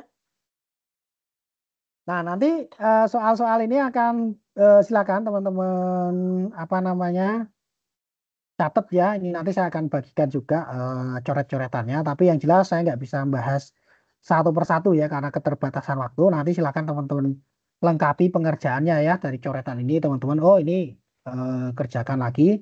Nanti kalau ada kesulitan itu kita ada grup ya. Silahkan tanyakan di grup. Bebas teman-teman mau tanya apa saja. Tidak terbatas pada satu topik tertentu. Nah, ini memang saya batasi atau saya kerucutkan beberapa bagian saja teman-teman ya karena ya kita terbatas waktunya. Nanti sisa ininya teman-teman bisa lihat atau lebih detail penjelasannya itu ada di video record yang kemarin saya kirim ya. Jadi silakan teman-teman buka video recordnya, ditonton lagi, ditonton lagi, dan ditonton lagi. Dan sebagaimana yang saya janjikan di awal ya, nanti kita juga akan berikan teman-teman recording dari kelas Game Master kelas 5.0 ya, tetap kelas OSP tahun lalu. Tapi ini saya bagikan di akhir bulan ini atau di awal Juni ya, supaya teman-teman nanti untuk saat ini fokus pada materi tingkat kota dulu. Nanti setelah itu teman-teman sudah punya basic yang cukup bagus, baru kita kasih level yang lebih tinggi. Yang kalau di tingkat OSP itu kita udah nggak bahas gini-ginian lagi teman-teman ya. Kita udah nggak bahas teorinya, teman-teman itu udah tinggal kita apa namanya kita drill soal jawab soal jawab soal jawab. Tapi kalau di tingkat kota saya jarang langsung nge-drill soal jawab soal jawab. Kenapa? Karena saya ingin teman-teman itu punya basic fondasi yang kokoh dulu. Nah, sebagaimana saya kemarin bilang ya, teman-teman punya pondasi kokoh, mau dikasih soal apapun, teman-teman akan mudah jawabnya. Tapi kalau teman-teman hanya ngapalin, jika A maka B, jika B maka C, nanti saya dikasih soal diubah, nah itu kalah kabut teman-teman ya, akan kalah kabut. Nah, makanya basic itu sangat dibutuhkan. Makanya ini saya di awal ini saya kasih pondasinya dulu, terutama astronomi ini, karena astronomi ini materi yang jujur ya, saya bilang ini materi yang bikin orang alergi. Banyak sekali siswa-siswa kita itu kalau udah ketemu astronomi itu angkat tangan. Padahal astronomi itu ya teman-teman ya, kuncinya teman-teman itu memahami materi intinya, dikasih apapun nanti akan lebih mudah. Nah, kalau geologi biasanya anak-anak bisa baca sendiri.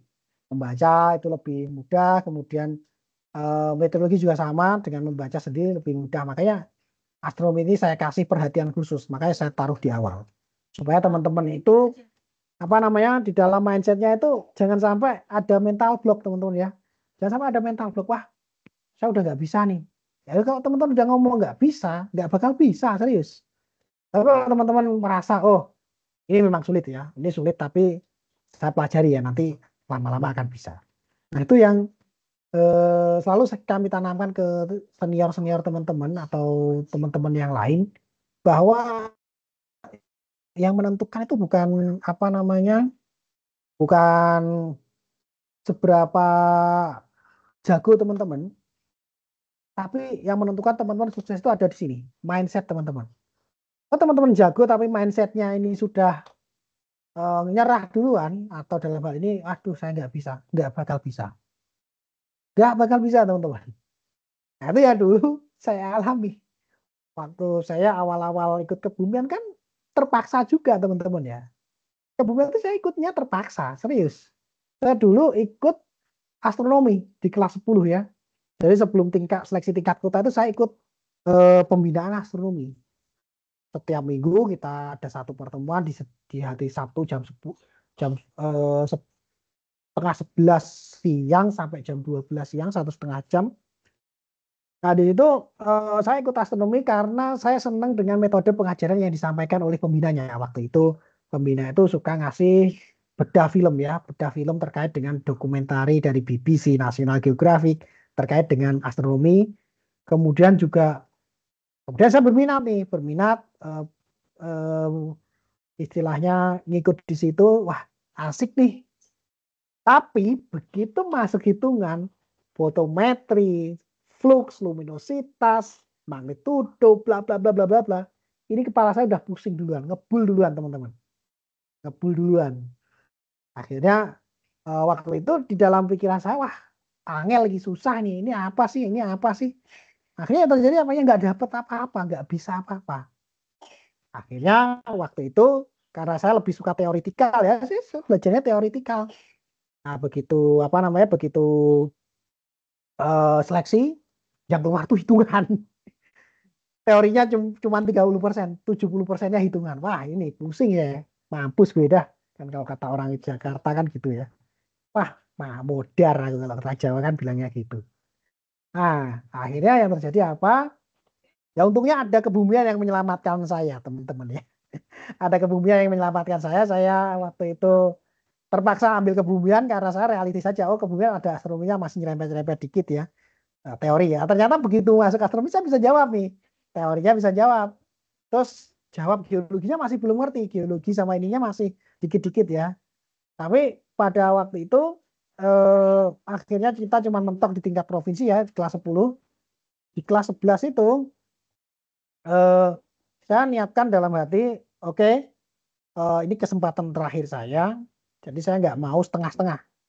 Apapun yang saya rasa sulit, saya akan termotivasi atau saya akan coba untuk untuk menguasainya, termasuk hitungan tadi. Tapi ya itu bertahap, nggak bisa langsung teman-teman, nggak bisa langsung sekali dua kali langsung jadi, nggak bisa, kita bertahap. Ya akhirnya saya pelajarinya pelan-pelan ya, pelan-pelan sambil belajar teori yang geologinya. Saya pelajarin semuanya, kemudian mulai berlatih sedikit. Awalnya nggak ngerti, lama-lama mulai paham ya, mulai paham, kemudian mulai ngerti, dan pada akhirnya jadi senang teman-teman ya. Jadi akhirnya senang. Nah, ketika udah senang itu udah, yang dulunya kita anggap this is impossible, jadi ini jadi sesuatu yang sangat menarik, sehingga saya terus termotivasi untuk mempelajarinya. Nah, ini teman-teman ya, makanya yang paling teman-teman butuhkan tuh bukan bukan apa-apa ya, bukan saya butuh ini, butuh itu, butuh ini. Enggak, teman-teman ya. Yang teman-teman butuhkan saat ini adalah niat. Di dalam hati, saya pengen sampai di sini. Itu ya. Kalau teman-teman dari awal, teman-teman udah takut, wah, kan di awal ya, saya kan selalu tanya, teman-teman pengen apa? Kemarin kan gitu ya. Saya pengen ikut OSK. Ya, saya tahu teman-teman ikut OSK, teman-teman ya. Tapi pengen sampai level apa? Kan saya kejar tuh pertanyaan di waktu perkenalan ya. Tujuannya apa? Saya pengen teman-teman punya bayangan.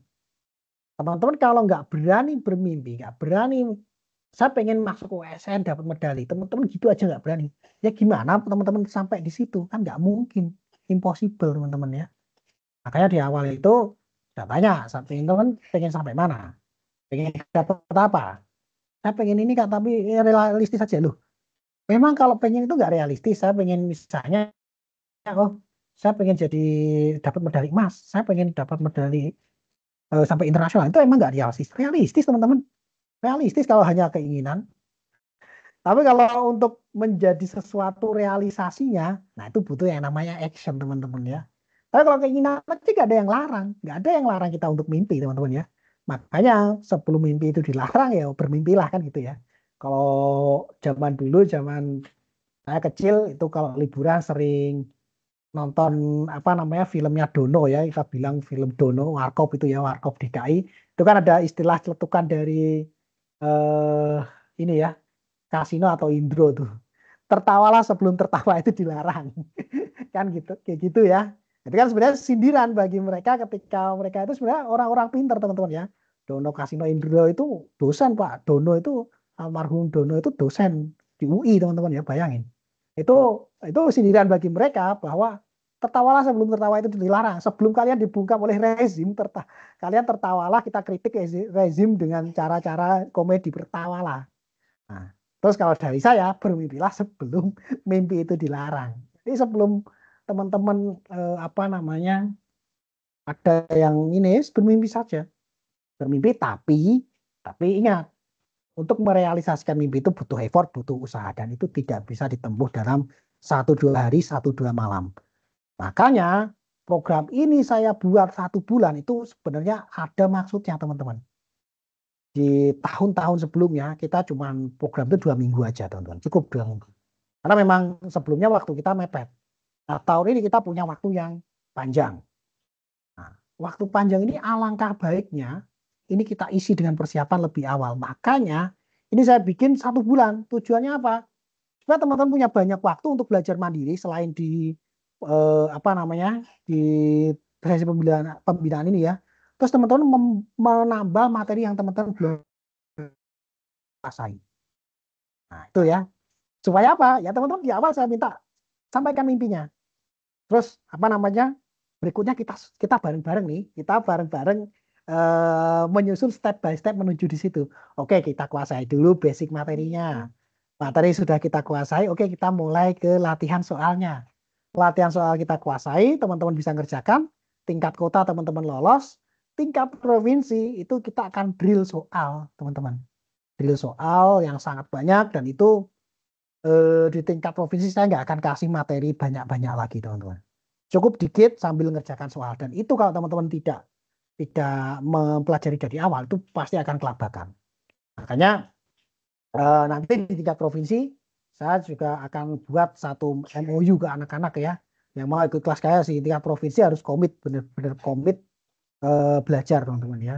Kalau nggak komit ya sudah, kita tinggal, kita nggak akan mau nunggu lagi teman-teman ya. Nggak akan kita nunggu di tingkat provinsi itu, kita nggak akan nunggu apa namanya, wah Kak saya belum belajar ini, ajarin dong. Kita nggak gitu teman-teman. Di tingkat provinsi itu teman-teman harus sudah menguasai materi dasar ini.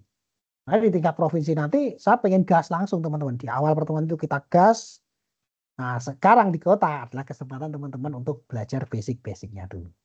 Basicnya, pondasinya dikuatin. Kenapa kok saya nggak langsung ke pembahasan OSK? Karena bagi saya pembahasan OSK itu tidak penting, teman-teman. Teman-teman baca aja seminggu, lihat kuncinya. Saya yakin teman-teman bisa ngerjain kok. Cuman masalah akan datang di tingkat provinsi. Karena di tingkat provinsi itu pertanyaannya adalah terkait dengan pemahaman, understanding, dan itu tidak bisa kita bentuk dalam 1-2 malam. Dia butuh berbulan-bulan untuk membentuknya. Nah, itu ya teman-teman ya. Jadi bermimpilah sebelum bermimpi itu dilarang, dan melangkahlah sebelum teman-teman yang lain melangkah. Nah itu ya. Yang lain kan sekarang lihat ini bulan Mei ya, yang lain itu belum pada proaktif. Sekolah-sekolah itu masih pada nunggu. Nanti bulan Juni teman-teman, pusing saya pun juga pusing. Saya kemarin beberapa sekolah sudah ngontak mintanya numpuk di bulan Juni semua.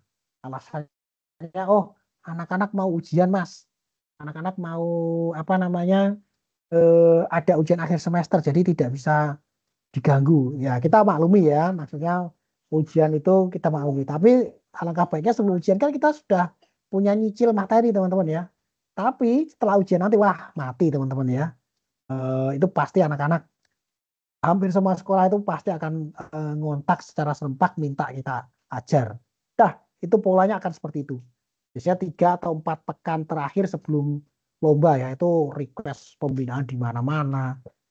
Bahkan yang paling gila itu tahun lalu saya sempat ngajar diminta itu Hamin 5 hari. Hamin 5 hari lomba diminta ngajar dan saya ajar itu masih dari nol. Nah, ada kayak gitu, dah saya udah nggak bisa kayak gini ngajarnya teman-teman ya, nggak bisa kasih teori dari dasar ya des.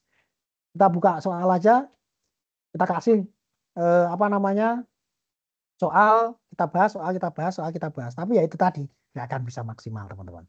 Karena apa? Karena pondasinya masih rapuh. Nah, kayak pondasi harus kuat.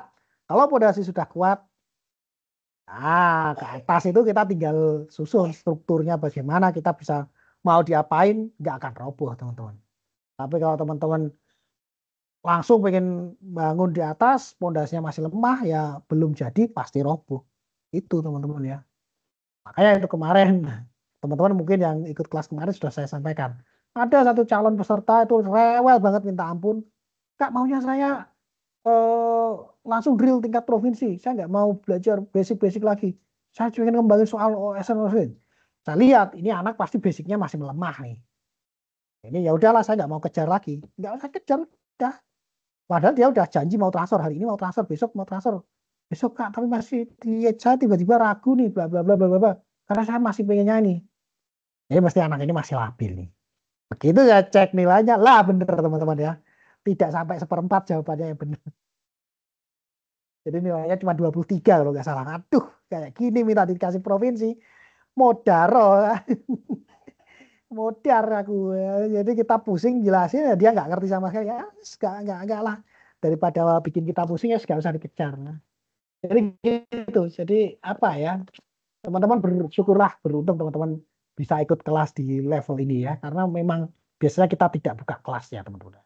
Kita tuh baru buka kelas tuh biasanya di tingkat provinsi. Karena memang kami mikir di tingkat kota itu kita kuatin basicnya itu. Kita keliling satu kota ke kota yang lain. Tapi ternyata tahun ini berbeda. Kondisinya berbeda karena efisiensi di mana-mana. Jadi banyak sekolah yang terpaksa nggak manggil pengajar dan mereka simpan budgetnya di tingkat provinsi. It's okay kita buka ini di level yang lebih awal supaya teman-teman bisa tetap dapat materi-materi inti yang kuat. Nah, nanti teman-teman bisa apa namanya lebih advance lagi ke depan. Oke, itu dulu terkait dengan astronomi teman-teman ya. Ini kita sekarang masih ada waktu 8 menit. Ini saya akan buka beberapa ini ya, kita review sedikit ya. Kita review sedikit tentang materi yang akan kita pelajari di hari Rabu ya, atau kita dalami di hari Rabu. Nah, ini kita akan belajar mengenai meteorologi dulu teman-teman ya. Meteorologi, kita akan belajar meteorologi. Wait. Di meteorologi ini nanti kita akan lebih banyak pendalaman teman-teman ya. Kalau meteorologi saya berani kasih soal jawab karena saya rasa teman-teman meteorologi ini nggak akan banyak kesulitan teman-teman ya, karena materinya ya itu aja. Tapi tetap kita harus kuatkan di basic fundamentalnya teman-teman ya. Basic fundamentalnya kita kuatkan, terutama nanti terkait dengan beberapa parameter yang penting atau perlu teman-teman kuasai di awal teman-teman ya.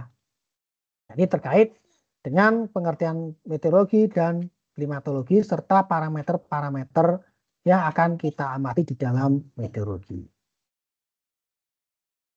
Nah, di sini ya, saya langsung aja ke parameter cuaca dan iklim, teman-teman ya. Jadi cuaca itu kita definisikan sebagai kondisi atmosfer sesaat atau jangka pendek ya, pada rentang area yang relatif sempit. Sementara iklim ini kita definisikan sebagai kondisi statistik atmosfer dalam jangka panjang dan wilayah yang relatif luas. Nah, di sini kondisi atmosfer yang kita amati diantaranya ada temperatur, kecepatan angin, kelembapan, presipitasi, perawanan, kecerahan, dan jarak pandang. Nah, yang perlu teman-teman kuasai nanti, yang pertama ini adalah konversi temperatur teman-teman ya. Konversi temperatur ini harus benar-benar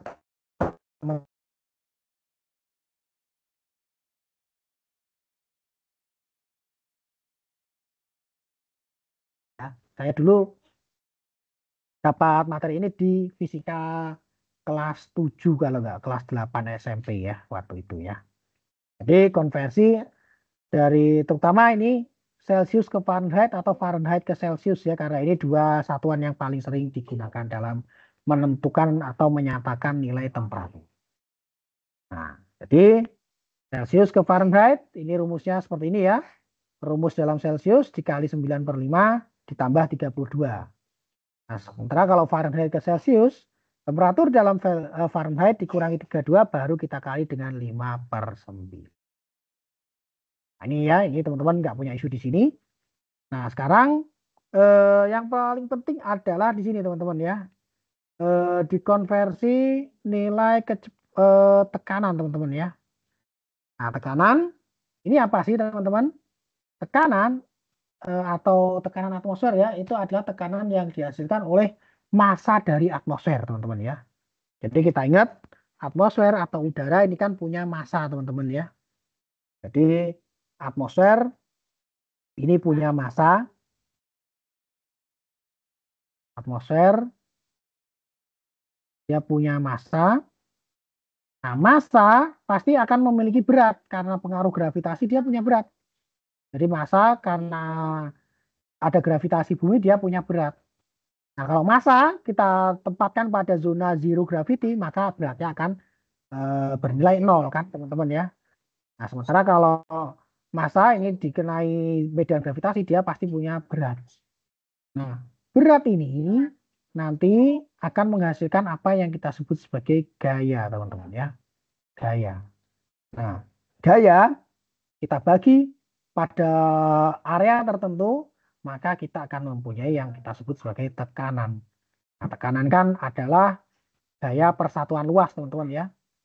Nah, tekanan itu kalau kita rumuskan ya, F sama dengan M kali A.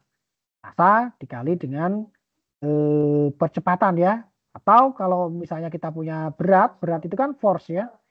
Berat itu sama dengan M dikali G teman-teman ya.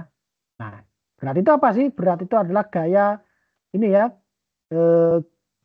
Ya berat itu gaya teman-teman ya. Satuannya kan sama Newton ya. Ini M kali G. Nah, massa dia menghasilkan berat atau ini ya. Nah, berat dia kalau kita bagi dengan luas area ya. F per A kita akan memiliki nilai tekanan. Atau W persatuan area kita juga akan punya nilai tekanan teman-teman ya. Iya.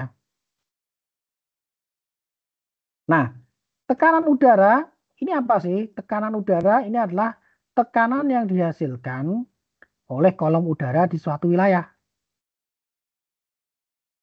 Tekanan udara ini adalah tekanan dari kolom udara di suatu wilayah.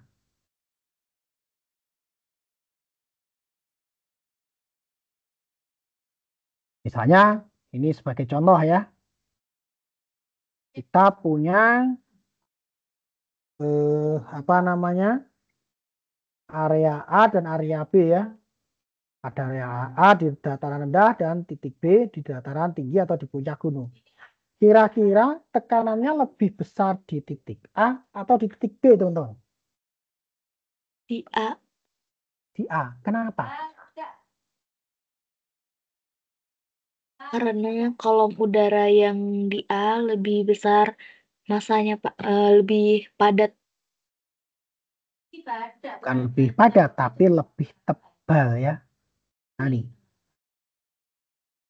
kita punya kolom udara di A ya, tebalnya adalah HA. Sementara di B sampai puncak atmosfer itu tebalnya adalah HB. Kalau kita lihat di sini, tebal A kan lebih besar daripada tebal B kan. Nah, karena A ini lebih tebal, maka dia akan memiliki tekanan yang lebih besar. Kenapa? Karena pada dasarnya tekanan ini mirip seperti kalau teman-teman nyelam ke dalam air, teman-teman ya. Misalnya teman-teman di sini ada kolam, teman-teman ya, ada kolam. Atau ada danau ya, ada danau. Ada danau. Ini teman-teman misalnya nyelam di titik ini, kedalaman 5 meter misalnya ya, ini 5 meter. Nah, sementara di sini kedalamannya adalah 30 atau 15 meter. Maka tekanan yang dialami di titik X dan Y lebih besar di titik mana, teman-teman? Kita punya dua titik nih. Nah, titik X dan Y, maka tekanannya lebih besar di titik Y. Kenapa? Karena kolom air yang ada di atas titik Y itu lebih besar daripada tinggi kolom di titik A. Dan kalau kita bandingkan di sini, teman-teman, untuk menilai ini, misalnya ya, kita punya kolom air ya, dia punya massa jenis 1000 kg per meter kubik. Maka tekanan yang dialami oleh objek di X dan Y ini jadi berapa masing-masing? Berapa Newton, teman-teman?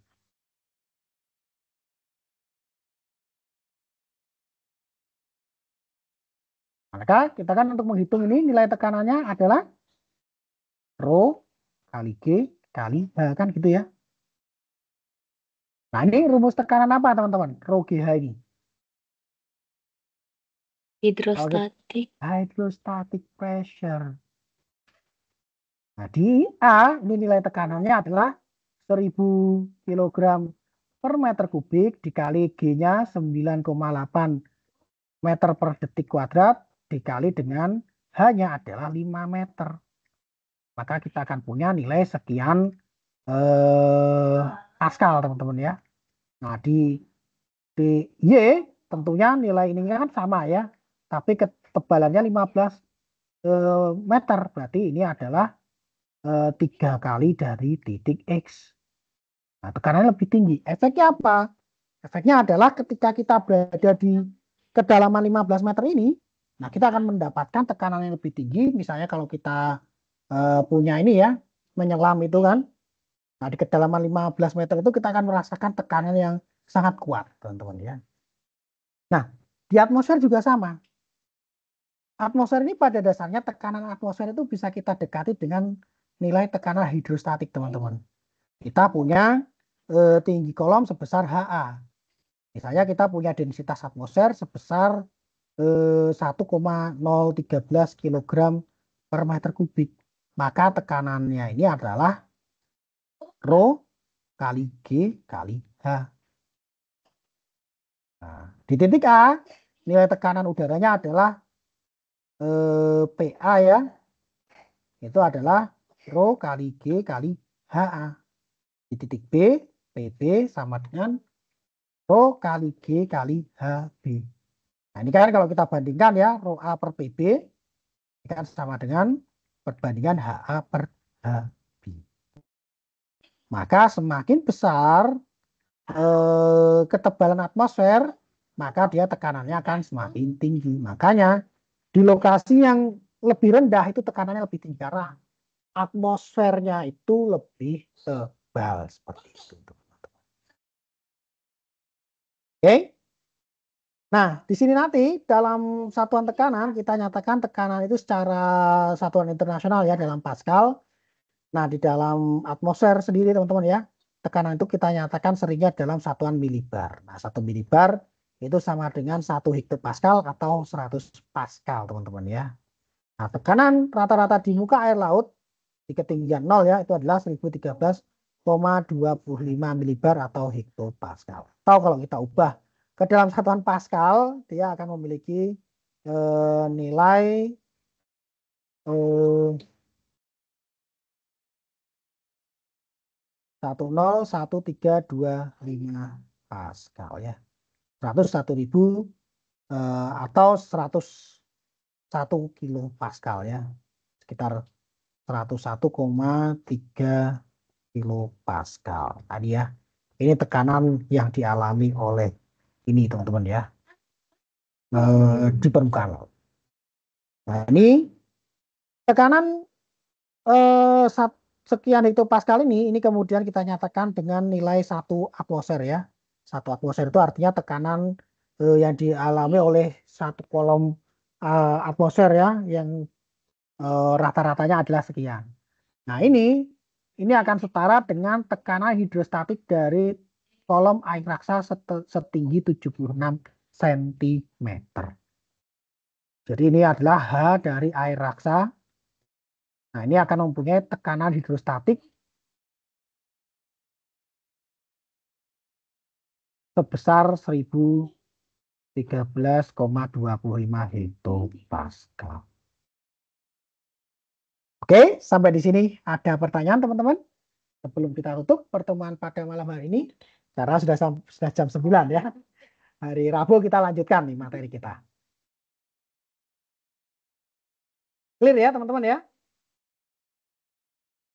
Nah, cukupkan dulu teman-teman pertemuan pada sore malam hari ini. Kita tutup pertemuan kita dengan membaca doa teman-teman ya.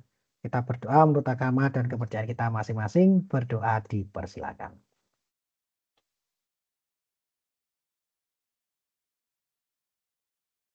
Doa kita cukupkan. Terima kasih teman-teman. Sampai ketemu di hari Rabu ya. Tetap semangat dan sampai jumpa. Assalamualaikum warahmatullahi wabarakatuh. Terima kasih Pak. Ya.